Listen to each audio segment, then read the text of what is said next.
So welcome everyone. Welcome to tonight's BCRES speaker series presentation. So tonight we have Andy Bingle speaking, who is of the Colorado Agrivoltaic Learning Center, who will be discussing agrivoltaic policy at the state level, and we'll be discussing how we can reduce the environmental impact of large solar installations, especially as it relates to the disruption of the ecosystem around the installation sites. A quick agenda for tonight.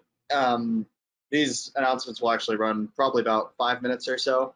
Then we'll get into the presentation, and then we'll do a formal Q&A at the end. So I wanted to give a couple thanks to our sponsors, one of them being Solaris Energy, which is a CRES business partner. The other two shout outs we want to give are to the University of Colorado at Boulder, who is very accommodating of our events. In normal times, they allow us to use their auditorium for our speaker events, and overall have been a great partner for CRES and BCRES. And then for Ryan Ludlow as well, want to give a huge shout out to. Ryan's our videographer who records these events. In non-webinar times, he actually films the events, edits them, and puts them on the YouTube and press pages for when you're not able to see it in person or just want to give it another look. So really appreciate all the work Ryan puts into these. I know that he puts a lot of effort and time into it, especially while running his own business, Natural Focus Digital.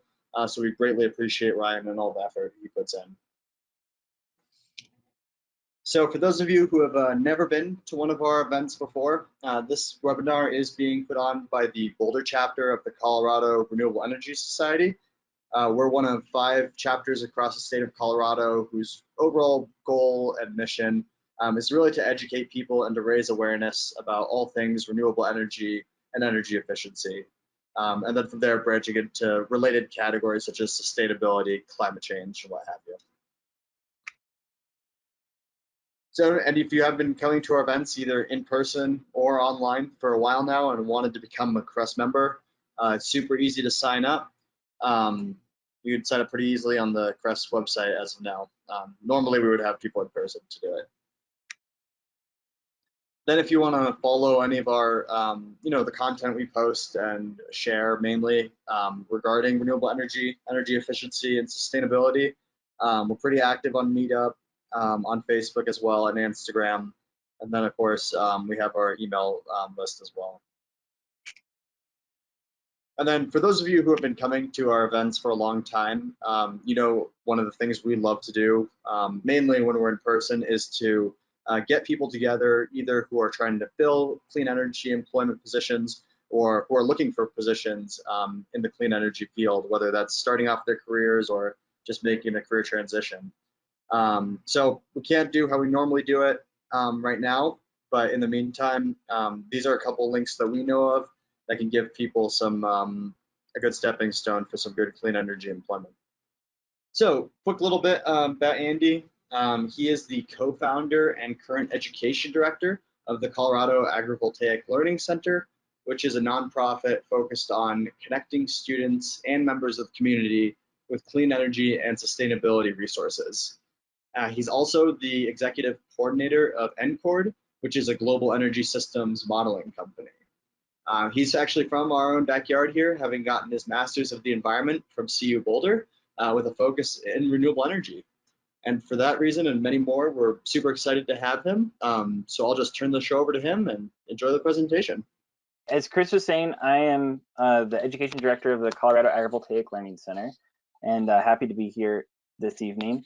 The Colorado Agrivoltaic Learning Center, what we try to do is we connect students and community members to clean energy, local food, and responsible land use management through agrivoltaic experiences and tours.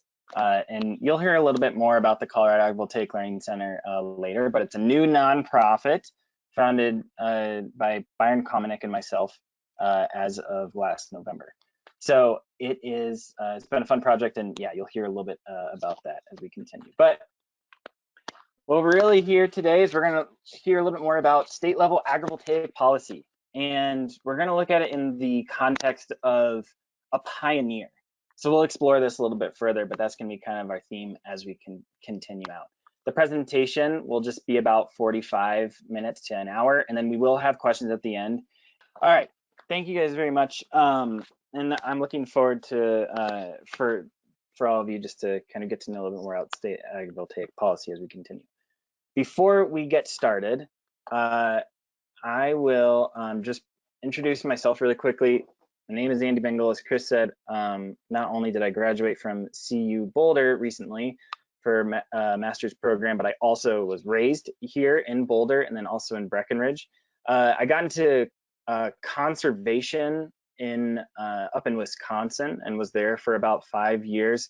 And that's me up on the upper right there with whooping cranes. I worked at a place called the International Crane Foundation. And that's where I also got into kind of this like local policy and seeing how local policy can really change what's happening, specifically at the county and city level. And so as I was doing the conservation work, everything kind of keeps on coming back to like, how do you reduce greenhouse gas emissions? So I wanted to take the opportunity. I came to CU Boulder, pursued a master's of the environment with a specialization in renewable and sustainable energy. And although this picture on the bottom might look like I worked at NREL, I didn't work at NREL, but I was the president of the CU Energy Club, and we got to do lots of different field trips, and I got to learn a lot. Got to learn a lot about kind of the energy space here, and also interacted highly with BCRES too, and so it was a great experience. Yeah, and then I do if I'm not working for CALC, then I also work for a energy systems planning company called software development company called NCORD, which is out of Denver. And yeah, so I love being in the energy space for sure. All right, so as we get started here, I want you to, in that questions poll that we just used, if you could please write down 2 words that you think of when you think of the word pioneer. So we have independent, we have West, that makes sense, yes, the West. Anybody else? Risk taker, I like that. West, space. Dysentery. Everybody loves dysentery. Risk taker, very good. All right, so as we're thinking of this concept of pioneer, we usually think of someone, yeah, exactly, who's pushing out west, who's trying to do something that might be a little bit out of the ordinary, taking a risk, but usually there's a reason behind that risk. Maybe they want to make it big for some reason, or maybe there's gold in a certain area. So trying to go out to a new frontier.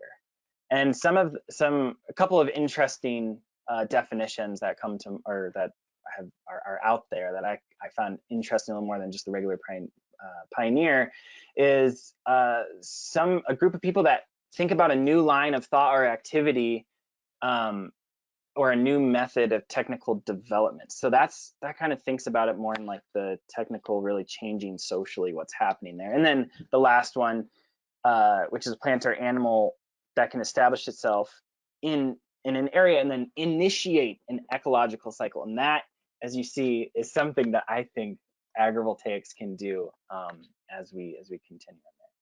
So we'll explore this a little bit further. Now, I want you to please put in 2 words in the questions when you see the word agrivoltaics. What are some of the 2 words that you think of? And if you've never heard of agrivoltaics before, you can say, I don't know, or interested to learn. Okay, now it's coming through. Love it. Farming, solar, combined solar, dual use, that's a good one. Efficiency, pioneer, Rocky Thompson. Thank you. Oh, I probably shouldn't say that, but excellent. Agriculture, photovoltaics, excellent. So yes, so simply we're gonna do some math here. I wasn't the best at math when I went through high school, but simple math I think we can do today. Agrivoltaics is simply agriculture plus solar PV or photovoltaic systems co-located right on top of each other. Our solar is on top of agriculture, and we'll kind of explore this relationship between can agrivoltaics be pioneers, be a pioneer policy and pioneer really of heading out to the west. All right, the talk today we're going to do we will talk a little bit about agrivoltaics, just one-on-one, just basic information about agrivoltaics. And for those of you who are just kind of new to the space, since it itself is is kind of a new train of thought.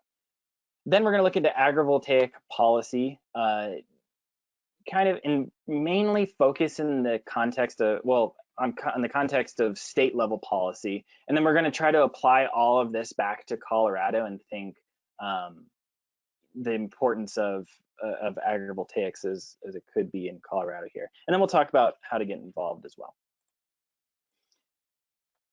So agrivoltaics, as we said, we did the math problem, agriculture underneath solar panels. And here are a couple of different varieties of agrivoltaics. On the left, you have pollinator plantings, so that can help biodiversity and pollinators. You have grazing or range voltaics on the bottom right-hand side. And then up on the upper right-hand side is just crops or commodity crops underneath solar panels. And whenever I'm talking about agrivoltaics throughout this presentation, I will be primarily referencing the crop production underneath the panels, just to let you know. But all of these have been considered agrivoltaics, and that definition is definitely changing as agrivoltaics changes and becomes more mature as we continue. All right, what are some of the benefits of agrivoltaics? Some of the benefits of agrivoltaics include benefits for plants, water, panels, even farmers, and even if we look larger, society. Here's an agrivoltaic array in France. Let's focus on plants first. People think, well, you know, if you're putting panels over your plants, they're not going to get much. They're not going to get much sun, which they are probably going to get less sun. But in Colorado, you can see how, especially on a day like today, when it gets really, really hot in the afternoon, sometimes you want to actually protect your plants. And I was working at the kilt farm I was volunteering there weekly last summer, and we had to put a lot of covering on some of the plants because of how hot it got. And so looking at some of these plant species that actually might do better whenever there is less amount of light throughout the day is an important aspect. And some of these crops might even do better underneath agrivoltaic arrays as opposed to out in the open. Now this is kind of brought to light and through research from Greg Barron Gafford, and he's down at University of Arizona, and they looked at these three different crops underneath solar panels down in that area, and they compared them to a control crop that was just out open in the sun. So the first one that we have jalapenos. So with our jalapenos, they saw that they could reduce the amount of water that they were watering it by half and still get the same amount of yield. Now with the let's go down to the bottom right-hand side with our cherry tomatoes over there. They realized that if you were to water it the same amount that as the control plant, that you could get 2 times the amount of yield out of your of tomatoes with it being underneath the agrivoltaic array as opposed to out in the sun. And the last one, these are chilpatin peppers. Chilpatin peppers, they found that if they water at the same amount, the ones underneath the agrivoltaic array would produce 3 times as much yield. And chilpatin peppers, I hadn't really even heard of chilpatin peppers. I went down 3 weeks ago down to Arizona to look at some of the agrivoltaic arrays that were down there with Greg. And I was driving back and went through Hatch Valley. Maybe some of you have been through Hatch Valley, where the really good green chili kind of comes from. And I was in a little store. And I saw that there was a little baggie, just a little baggie. It wasn't even as big enough for a sandwich. And in that, there's maybe an inch of these chilpatin peppers, and it was $15. They're saying there's some cases where you can sell them for over $100 per pound. So this is a commodity crop that could do very well. And this isn't like whoa, that's amazing. I mean, these crops, a lot of these crops, and specifically chilpatin peppers, they want a shade tree in order for them to grow. But it's just changing that shade tree into a solar array, some of those benefits. Now, what are some of the benefits of for the solar panels? Because there are some benefits. This is a a symbiotic relationship. The solar panels benefit because they get cooled. As some of you may know, whenever solar panels get hotter than 75 degrees, that they actually become less efficient, and so they're pushing off less amounts of electrons onto the grid. What the transpiration from the plants do, whenever there's transpiration from the plants, it comes up, it cools the panel, and the panel actually become a little bit more efficient. And some research suggests maybe even 2 to 5% more efficient throughout the whole entire year if you look at it, which could be some good dividends there. Also, it helps farmers. So think about the additional electricity sale of, or the sale of the electricity, or the leasing of the land to the developers. A farmer could make a little bit more income if the business is right. And finally, there's some benefits for society as well. I kind of have a history of teaching students in kind of informal locations, and so this kind of speaks to me a little bit. But being able to connect students to and community members to what's happening underneath solar panels. And not only do they get to know about local food, but also they get to learn a little bit about renewable energy. And remember, this is all at the same time creating energy for businesses, for residences, and for cities like. So a really neat opportunity through agrivoltaics. Now, agrivoltaics, it hasn't, the idea is not new. The idea started in 1980s. So let's just do a little bit of history. And how we're going to do the history, we are going to go look at a map, because I do love maps. All right, so 1980s at the Fraunhofer Solar Energy Institute in southern Germany, in Freiburg, Germany, it kind of came up with this idea of, well, what if we put solar panels over agriculture?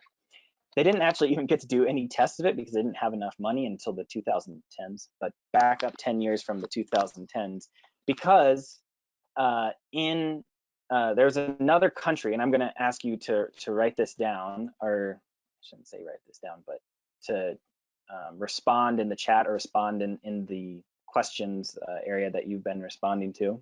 I'm going to ask you, which country do you think actually just kind of started agrivoltaics on their own? And I'm going to give you some hints here. They started in the early 2000s. It's a relatively smaller country. It has a very high population for the amount of space that it has. It is very energy resource poor. It's very energy resource poor. It's not in the US. Raymond, I guess you know that. It's not even in Western Europe. Now I'm going to keep checking as the answers come in. We have one, Svalbard. Svalbard is Japan, Germany, Israel. These are all really good guesses. And yeah, they're technologically advanced as well.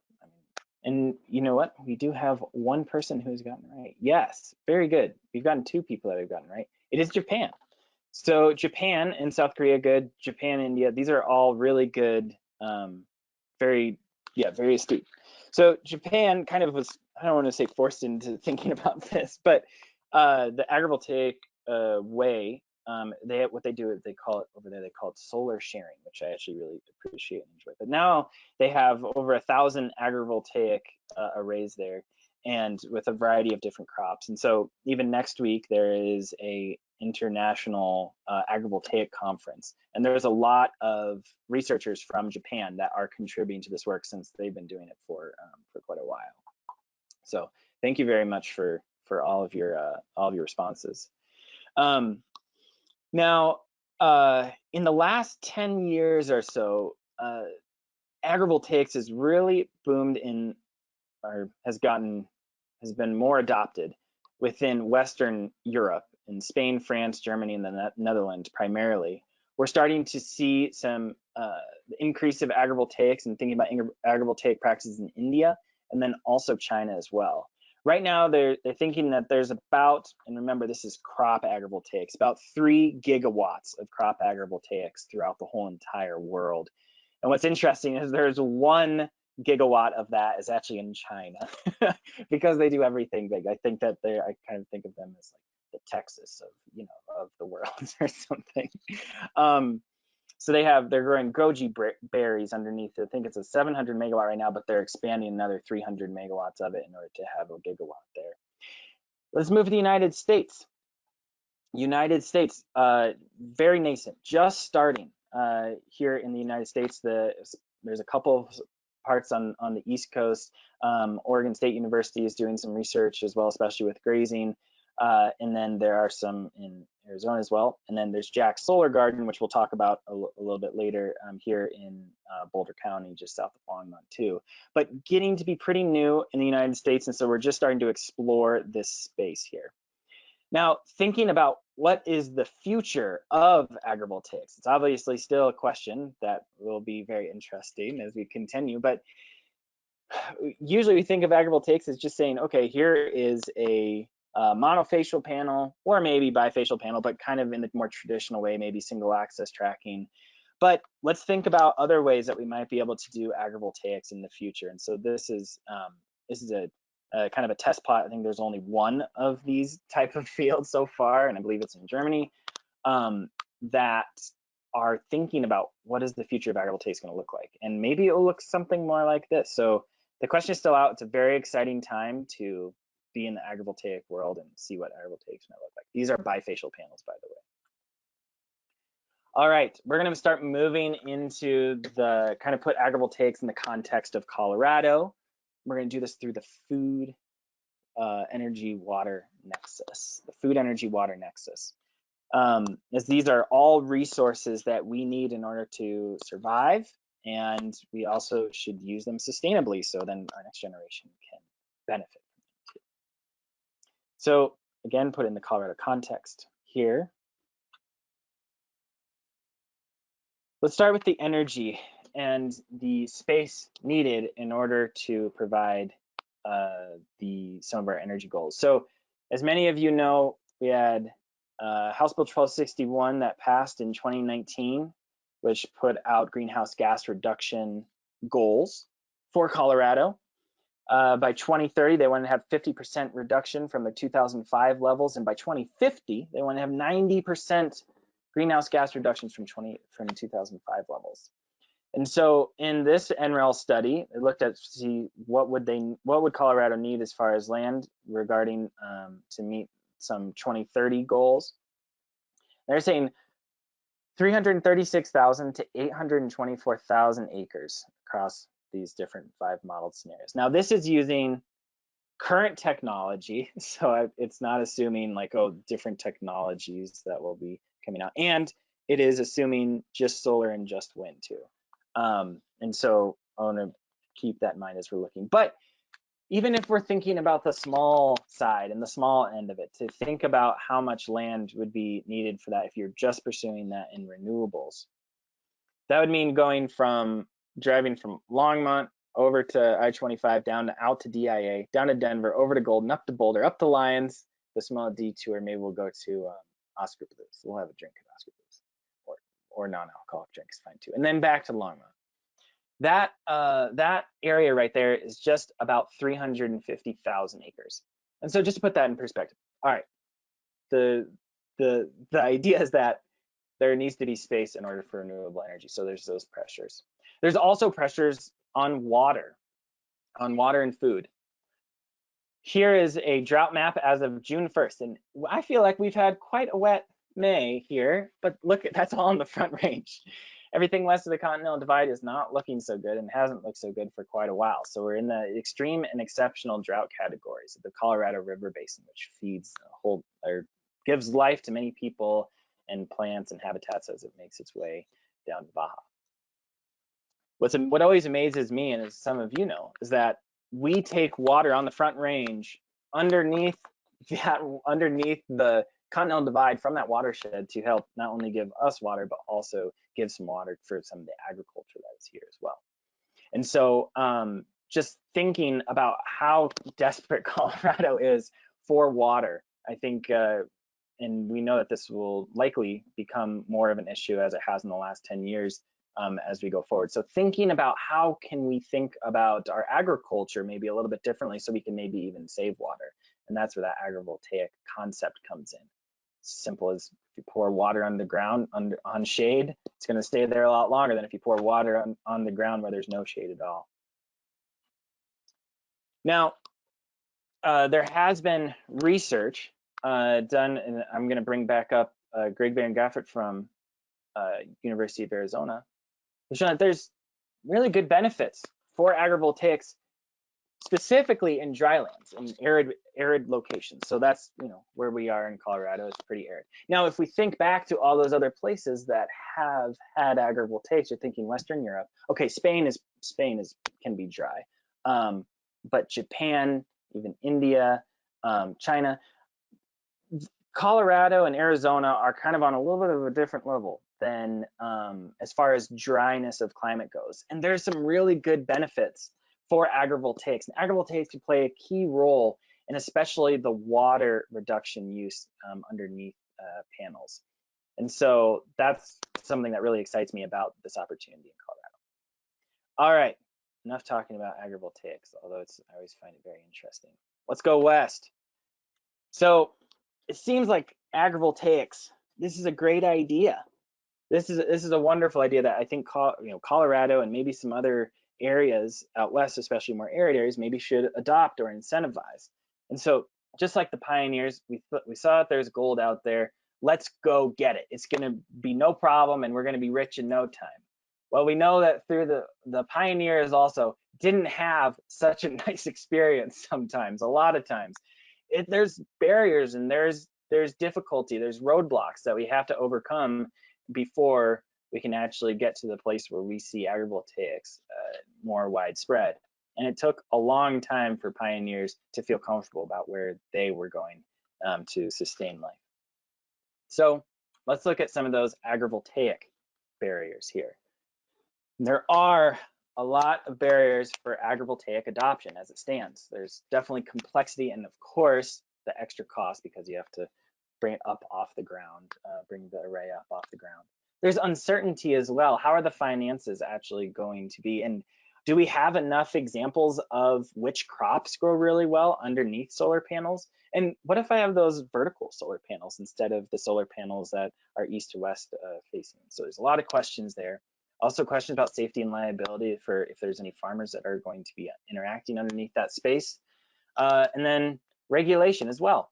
We'll get into that a little bit more detail, but zoning regulation is a big one. Let's take a dive into some of the perceived barriers from two different perspectives.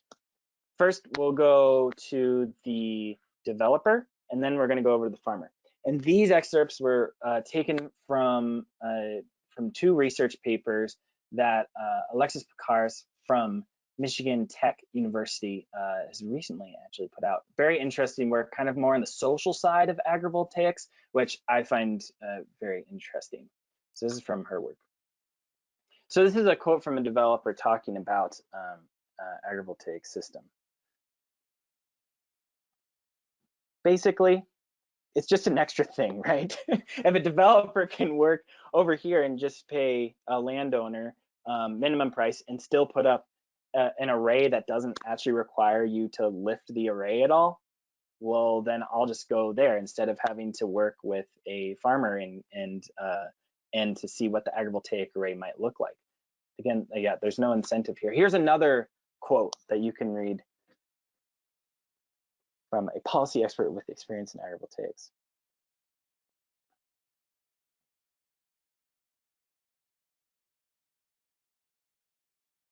So again, it's an extra layer, and if a developer doesn't have to go through that extra layer, and they might want to go through that for extra layer if it's for community acceptance, maybe they're having issues with community acceptance, they want to go through that layer. But if they don't have to, and there's no incentive to do that, then they won't do it. Let's move over to our landowner slash farmer friends over here. Here's a quote from someone in the agriculture sector.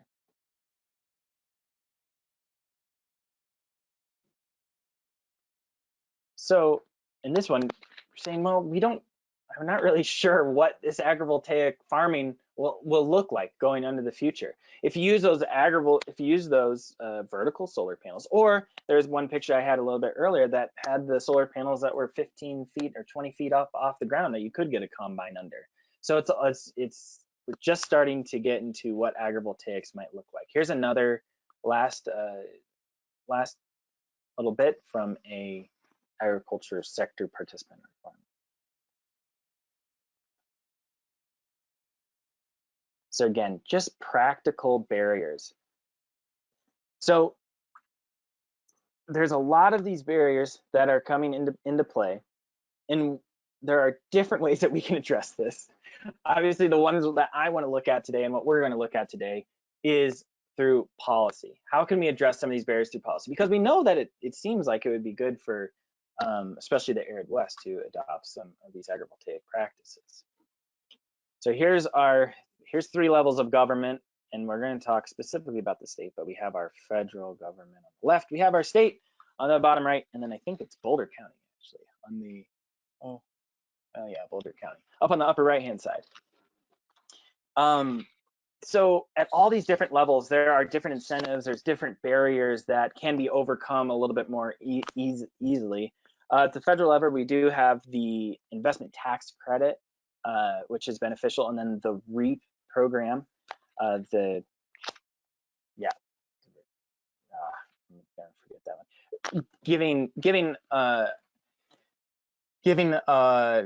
Giving financial opportunities and grants and loans to rural locations to pursue renewable energy projects, the REAP program. We also, on the bottom right-hand side, this is what we're going to dive into, is the kind of the state level policy, so I won't touch on too much on that. The local level, the municipal level, specifically the county level, has a decent amount of power because they have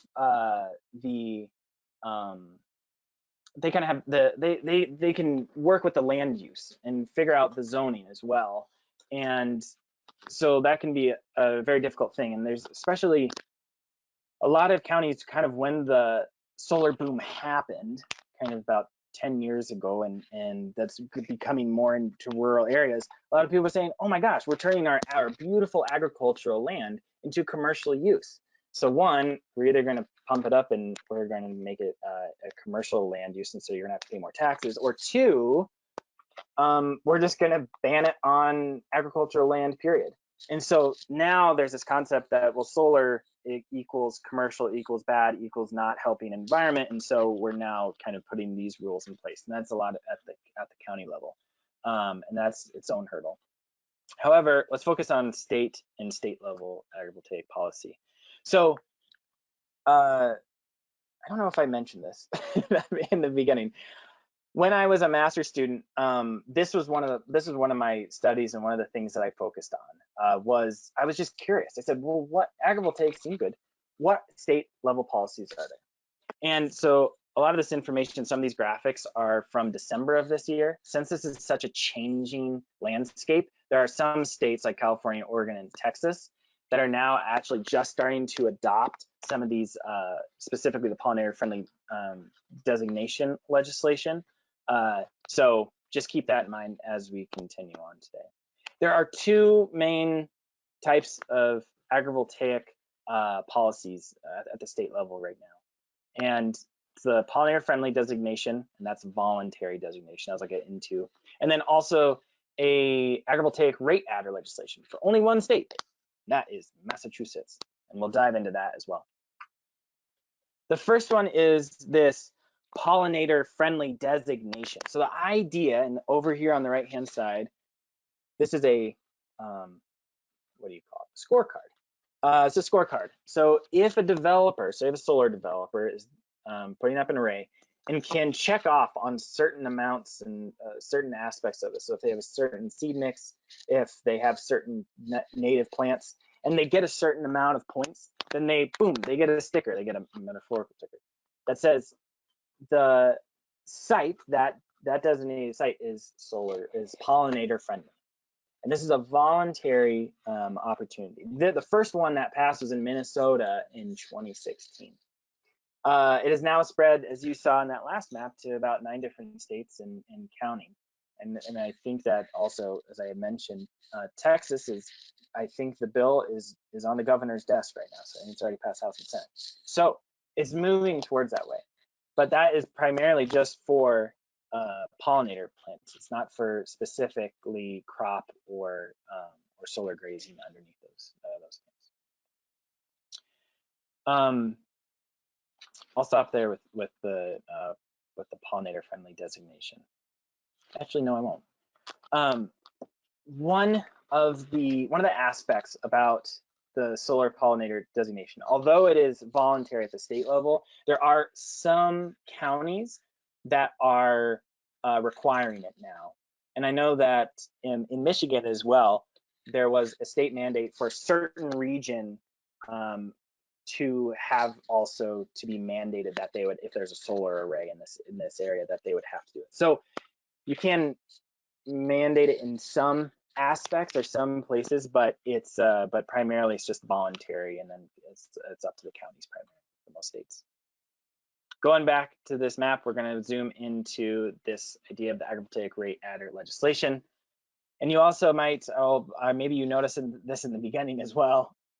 A lot of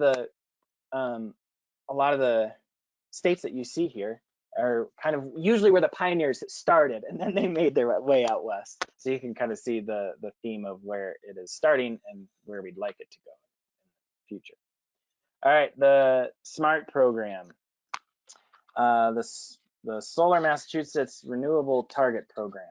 So just like Colorado, Massachusetts has a renewable portfolio standard.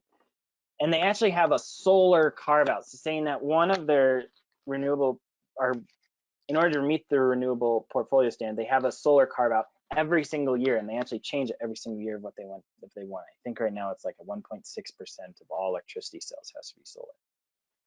So in order to achieve that target, they said, well, we should try to carefully develop solar, because we're kind of like Japan. They didn't actually say this, but think about it as kind of as Japan. It's a little more crowded there, and they want to hit all these renewable targets. Right now, there's kind of this offshore wind boom, which might help a lot.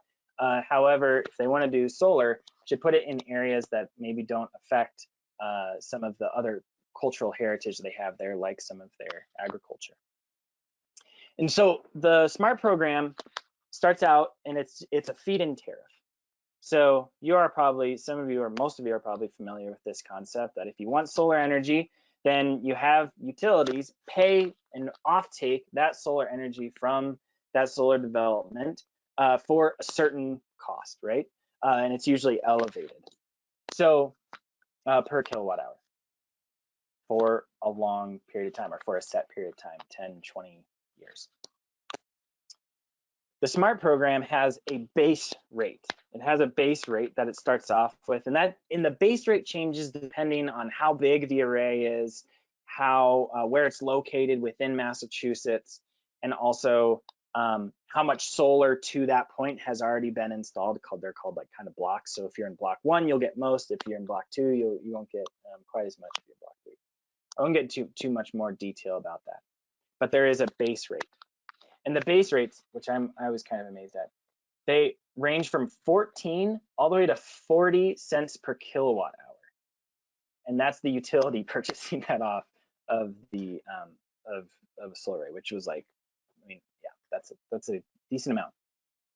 On top of that base rate, this is where it gets interesting. On top of that base rate, you can there's also these adders that can be put on top of that base rate. So you have 4 different types of adders, and this is really saying, hey, we want to, this is policy saying this is where we want, and this is how we want our solar development to happen. All right, we have location-based adders. We'll get into these. Off-taker-based adders, solar tracking adder, and then energy storage adder. So location-based adders, it's pretty self-explanatory, as you can see here, but what they value the most is that solar canopy and the agricultural land. And the agricultural land, it's not just like, you'd have to actually have agriculture underneath your panels. So that's the crop production underneath the panels. You get that 6-cent adder. And then you can go down the line there and see that if you have building mounted, it's only 2 cents per kilowatt hour. But that solar canopy, which would be like parking lot, putting over parking lot, is pretty important. And also the agricultural. There's also off-taker. Let's jump over the off-taker on the right-hand side.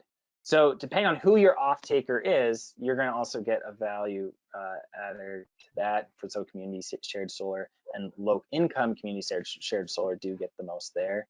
Solar tracking adder, just to encourage certain technologies. And then the energy storage adder just varies depending on the location of and the value of that backup battery there. Excuse me.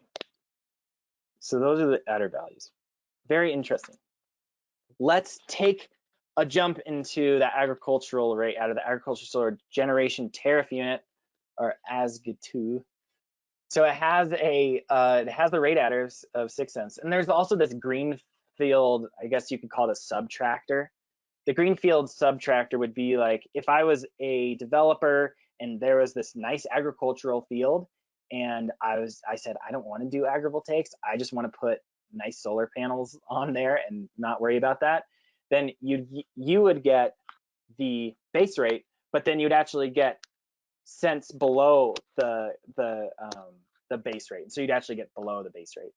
So that's just trying to tell people, just like, do not put solar panels on agricultural land unless you unless you do agriculture underneath. So it takes away that greenfield subtractor exemption if you are doing agrivoltaics. There's also some design regulations, which is interesting. They have to be like 8 foot tall, and they have to have certain shading requirements underneath the panels. And there's also an annual reporting that the state expects. Well, sounds like a great program. Was it successful? Started in 2018, and the adoption has been increasing, but still slow. We give a really unsatisfactory answer and say we don't know quite yet what this is going to look like. It will probably take another few years in order to figure out if this really incentivized agrivoltaic practices and how many people are actually doing it, and was the money spent in the right location for these utilities to pay for this extra cost here. Anecdotally, I did have an interview with one developer out there, and he said that hands down, it's a game changer. It's really making people think a lot differently about their development, and specifically about what is that community acceptance of your solar array or your solar development, and how could that help as you continue forward. So definitely getting the conversation started, and in some cases also getting some really good projects created as well. So can we change this map? Can we start to put some colors on the other side? And again, I said California and Oregon are testing with that, and then Texas is almost there as well. I think we need to get some in Colorado and New Mexico and Arizona, but it actually might happen sooner than we think. I mean, it's actually probably be a different color, if you believe it or not. Senate Bill 235 has just passed this is in Colorado, the Senate and the House. And Senate Bill 235 is giving $3 million to the Department of Agriculture in Colorado towards the Acre 3 program, which encourages renewable energy and alternative energy uses in rural areas and farms and agriculture throughout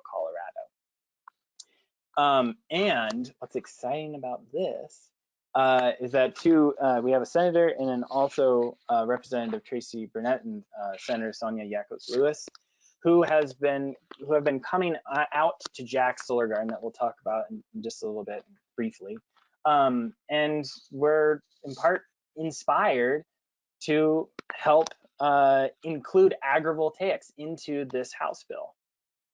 So here's just two kind of excerpts from this bill. Board shall allocate at least $150,000 to agrivoltaics, which is exciting, to research, guidance, technical assistance, feasibility studies, and projects related to agrivoltaics. And then also, they had to define agrivoltaics, which is interesting because, as I said, the agrivoltaic concept is changing. And so here's the definition that they chose. So you can see one or more solar energy co-located in the same parcel land. And this is kind of interesting as well. The same parcel land is agriculture production, including crop production, grazing, apiaries, and other production of agriculture commodities for sale in the retail or wholesale market. So that means that so pollinators don't necessarily fit into this definition, right? So because unless you are selling flowers, which would be really nice, and that would be fine too, but you're selling those in the wholesale market.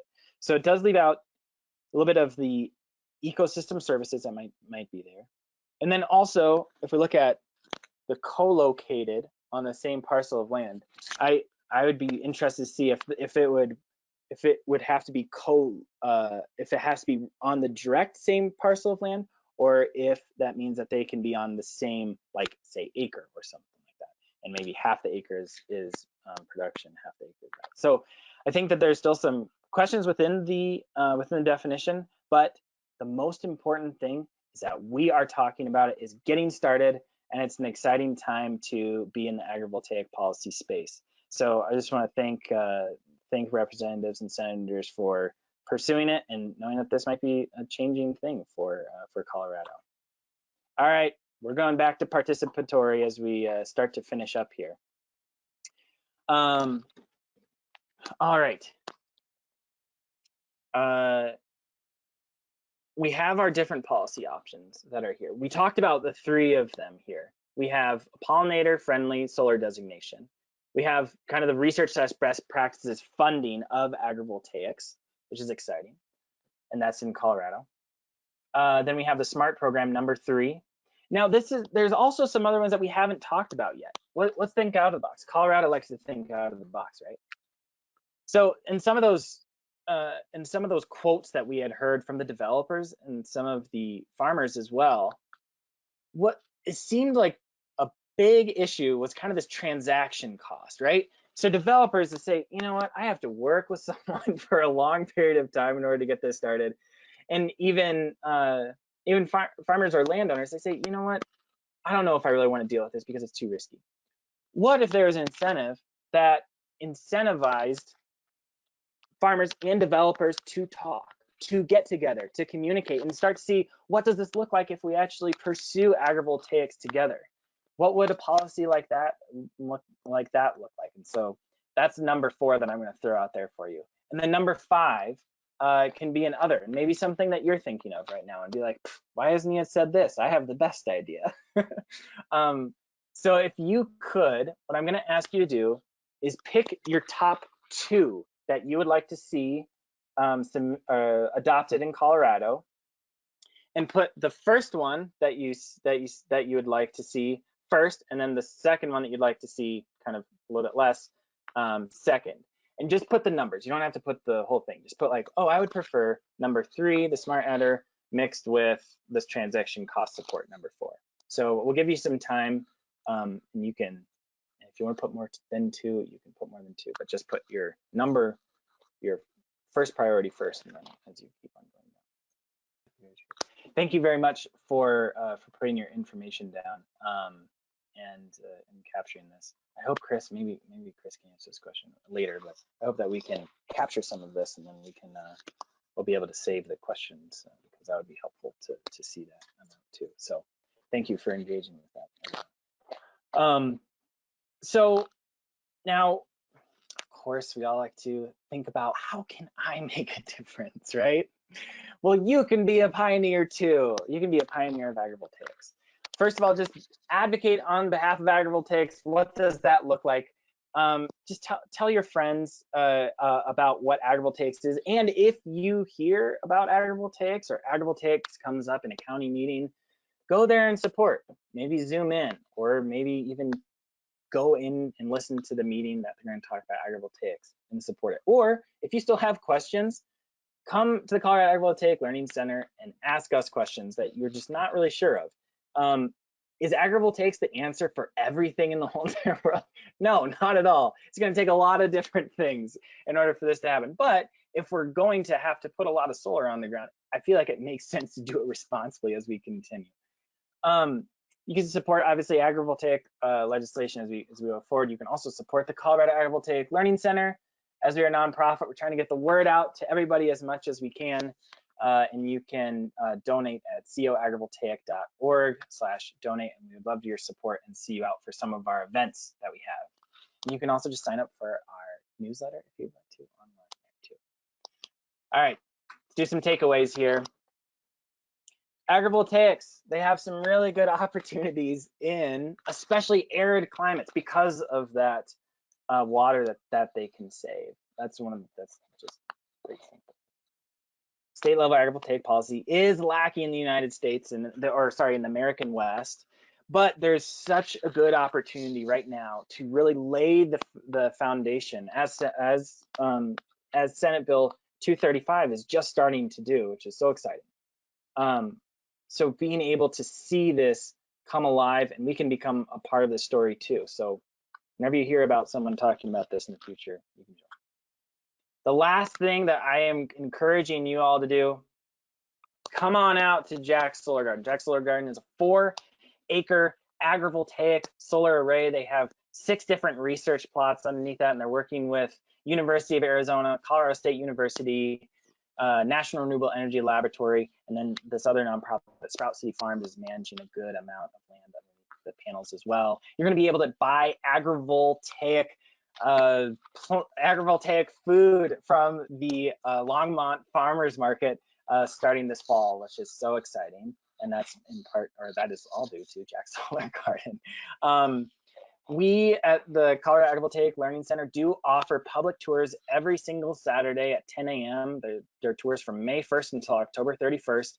And you can buy tickets at our website at coagrivoltaic.org. We also do private tours. So if you're a company or if a social group that you know of wants to come on out and just learn a little bit about agrivoltaics, and you'll hear some of the information that I provided today, but we can go a lot more in depth with some of the research that's going on site. I'd be happy, and we would be happy to provide some of that tours.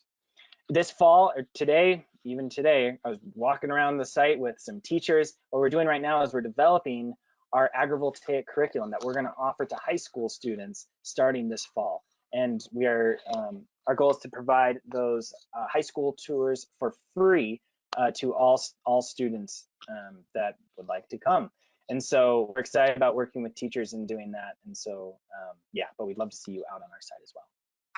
So wrapping up, will state level agrivoltaic policy be the next pioneer in the West, in the American West? I sure hope so. I hope this kind of helped inform some of your thoughts around agrivoltaics, especially in the West, in the context of Colorado. And I want to thank not only you for coming, but also a lot of the people that I have worked with this project, even back into last fall, and some of the interviews that I was able to do. And a special thank you to our senators and representatives that are actually making this happen, because that's where it really needs to be done. So thank you guys very much, and I am happy to take questions as we go into the evening here. Thank you again. Awesome. Thank you so much, Andy. Yeah, guys, if you have any questions for Andy, just direct them over to the question chat. We'll open it up for Q&A right now. We do have a couple questions right off the bat. Here's the first one. The photovoltaic structure over the plant seems fragile. How does farm equipment avoid damaging that framework? So it's definitely it's something that a farmer has to think about, or whoever is farming underneath the panels. And so that's the reason why agrivoltaics might look very different in different locations. In some places out in Western Europe, in a lot of cases, what they've done is they've just raised them about 20 feet above the ground. And so then when you can actually bring small and medium-sized tractors totally underneath the panels. In the case of Jack's Solar Garden, those panels, you're right, they're only 6 and 8 foot tall off the ground. And so large equipment can't fit through there. However, you can fit small tractors in between the spaced out panels. And that's one design that you can change, is how far away are your panels going to be spaced so that you can drive equipment through if you decide to do that.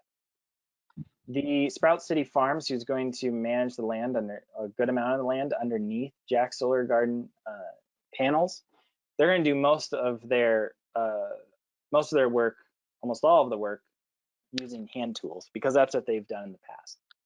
And so it's definitely something that varies a lot, and will probably keep changing for a while, also depending on what kind of crops you would like to have. But yeah, liability, that's one of the largest assets that you're going to have in your whole entire life if you own that array, or if you work underneath it. So that's a really important aspect. All right. Next question is, could it be as simple as pollinator-friendly habitat or grasses grazed by sheep? Yeah, and could it be as simple? So could it, I guess I'm going to interpret this, unless someone wants to clarify in the questions, the question area. But I'm going to assume that, yeah, go ahead. Exactly, to be honest. Okay. I mean, I guess if this, if the question was like, can agrivoltaics be considered just pollinators underneath solar panels? This is actually, to be honest, this is something that I'm trying to grapple with and try to understand a little more. When even a year and a half and 2 years ago, when I was starting to look at this, it was considered agrivoltaics. And now pollinator plantings are becoming really kind of the norm, and I think that's what it should be. It should be the norm.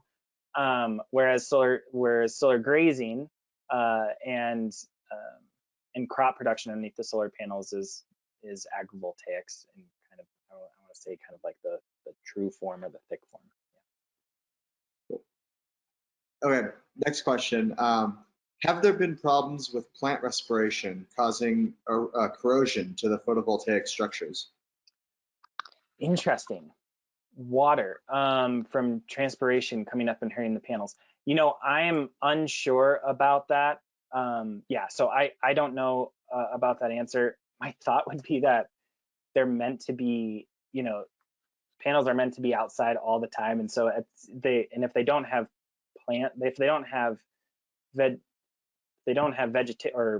vegetables underneath or commodity crops underneath, they're probably going to have at least some type of vegetation. And usually what that is just mowed, and then they use a lot of pesticides in order to control that. So I imagine that the panels probably nowadays are pretty sturdy and be able to handle something like that. But I don't have any like research to back that up or anything like that, or don't know any anecdotal experiences from that. Cool.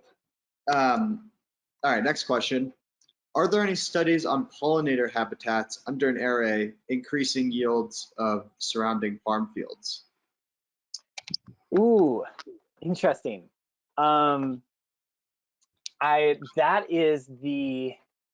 That is what a lot of developers are like promoting. They're saying, you know, that, oh, we get to, because there's more pollinators, we're attracting more pollinators, and that means that the surrounding fields will do well. Again, unfortunately, this is a space that I don't know if there are any studies that specifically focus on that. And I haven't looked at that specific research. However, that is definitely a conversation that people are looking into, and is something that is basically kind of what developers are want to promote, as well as they try to look for community acceptance in larger developments of arrays.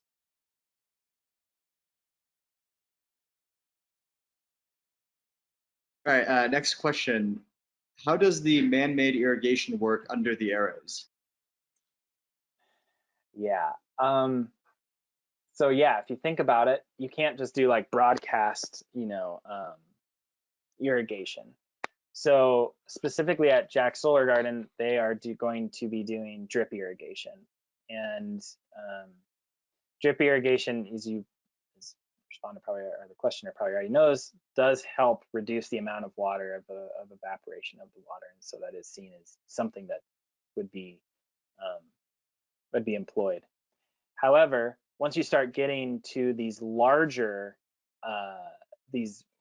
plots of land, so if we're talking, you know, more than 10 acres or something like that, maybe at that point the drip irrigation might not make as much sense, and so there would have to be some other type of application of water source. With those vertical solar panels that you saw, you could be a little more flexible, because then you could think about different watering regimens that might be available. But if you have only 6 foot, 8 foot tall panels, then you'll have to think creatively. And most of the agrivoltaics, at least that are popping up right now are on the smaller side. They aren't these like huge, 100 megawatt, unless you're in China, which that is the case. But most of them are a little bit smaller, as that's easier to manage land underneath.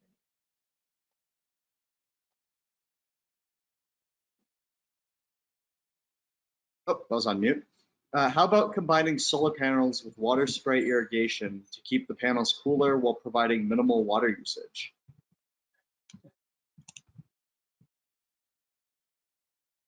It's an interesting idea. I think it would keep cooler. I guess I'm just thinking about like, well, why don't they just do that with like regular regular panels just to keep them cool now? I assume that probably the cost of the water for or the use of the water and maybe the evaporation of the water maybe wouldn't make economical sense, but because you think that they would be like, oh yeah, let's put a cooling system on these, but maybe it's just not even enough to that would make like economic sense to add the efficiency of the panels. But yeah, I think what those two questions are getting at, it's like you're thinking about it right. It's like how, okay, it saves some water, or it reduces the amount of water that you have to use with some different types of crops if it's underneath the solar array. But how in the world do you get the water there? And again, it's just depending on what your setup is and how much land you have, and what you're planting and what you're raising is really the kind of the question that answers your question, depending on what kind of what water resource you'll need. But it's kind of interesting about the cooling of the solar panels making more efficient. You know the acreage of land in Colorado that is covered by solar panels currently? No, I do not, and I don't want to try to take a guess, but that is that's a good question, because it'd be interesting to compare that number with the NREL estimate of how much space is actually going to be. But I do not have that answer. All right. How far away can remote/rural be from metro areas that still provide cost-efficient energy? Can you say that one more time, Chris? Yeah. How far away can remote and rural areas be from metro areas that still provide cost-efficient energy? I don't know if I'm going to answer this question correctly, but one of the things, or as intended, one of the really important things with solar energy, as probably some of you know, or a lot of you may know, the only way that it would really make sense, especially for a smaller agrivoltaic array, is as long as that land, one, has water rights, two, is next to a three-phase power line, and that reduces the amount of the possibility of agrivoltaic farms pretty quickly. Byron did a look to see how many farms actually in Boulder County have that are farms that are right next to those three-phase power lines. He said maybe about 50. So I guess to kind of come back to that question. So there was a little bit of a typo in that question. Someone just commented. They meant to say arrays instead of areas. Metro area. Changes the question a little bit. So sorry. Can you read the question one more time then? Yeah, absolutely. So how far away can remote and rural be from metro areas that still provide cost-efficient energy? Oh, I'm still a little bit off on that one. I guess we can't have L or Sanders talk, but I guess the one thing I guess I find interesting about kind of the rural and urban rural-urban relationship when it comes to especially sustainable food sources and sustainable energy is that the further away that your food sources are, the more expensive it is to transport that. So it makes it less economical. Same thing with your solar array, is that you have to be by some type of energy infrastructure that's already there. And so it's more likely that you're going to have an agrivoltaic array that is kind of within within or on the outskirts of more more urban areas, because again, you're not going to pay for a $1 million per mile grid tie if you're just going to have a decently sized or a smaller size agrivoltaic farm. So agrivoltaics will likely take place pretty close to where people are living, I suppose. Cool. And does plastic mulching underneath solar panels could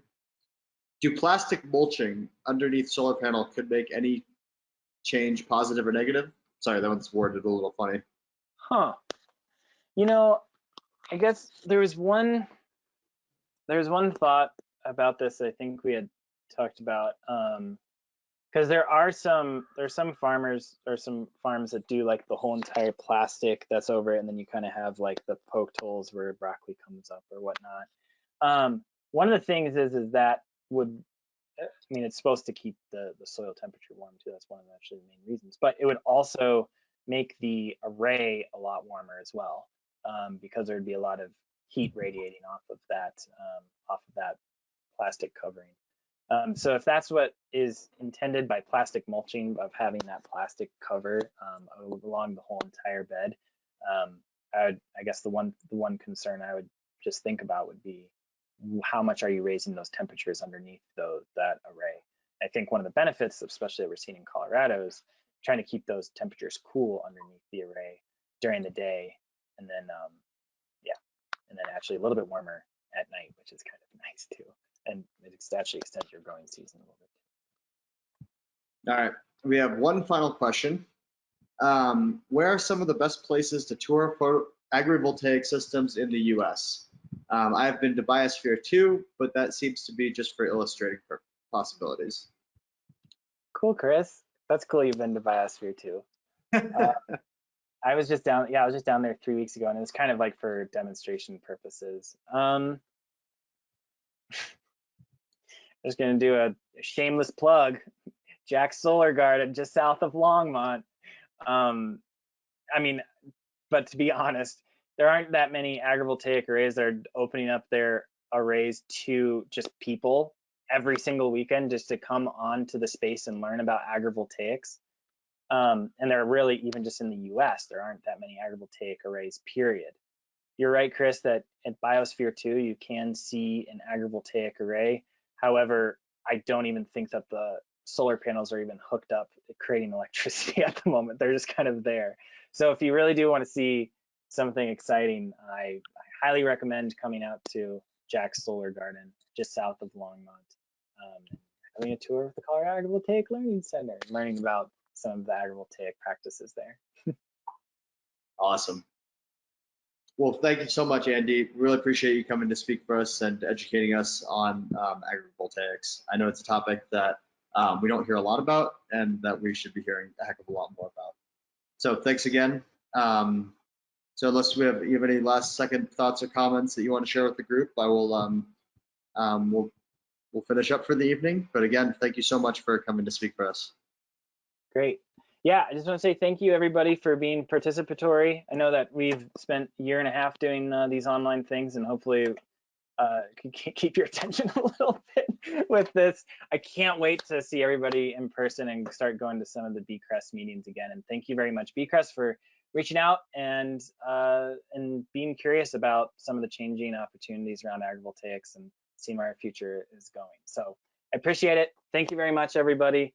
And yeah, I hope to see you out at Jack's Solar Garden sometime soon. Thank you.